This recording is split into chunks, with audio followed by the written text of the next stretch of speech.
Depression ఎందుకొస్తుందండి? Depression ఎందుకు రాదు? Simple చిన్న లోపాలు సరి చేసుకోకపోవడంతో డిప్రెషనొస్తుంది.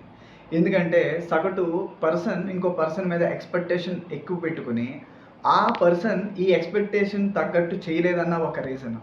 సెకండ్‌దేంటంటే ఈ డిప్రెషన్ రావడానికి అవతల మనం మెయింటైన్ చేసేటువంటి రిలేషన్‌షిప్ కూడా ఒక కారణమవుతుంది.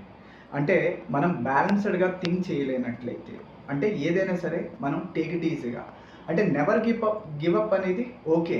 బట్ అలాగని చెప్పేసి కంప్లీట్‌గా డెడికేషన్‌గా నాది ఇది అనే తత్వాన్ని ఎక్కువ అలవరుచుకోవడం వల్ల, అది సాధించుకోలేని పరిస్థితుల్లో మాత్రం ఆ పర్సన్ నిరాశకు చెందుతాడు. ఆ నిరాశ చెందినప్పుడు ఖచ్చితంగా తన డీలా పడిపోయి అనవసరమైన ఆలోచనలతో డిప్రెషన్‌కి లోనవ్వడానికి ఇది మెయిన్‌గా సహకరిస్తుంది. అందువల్ల don't be tensed, don't be worried.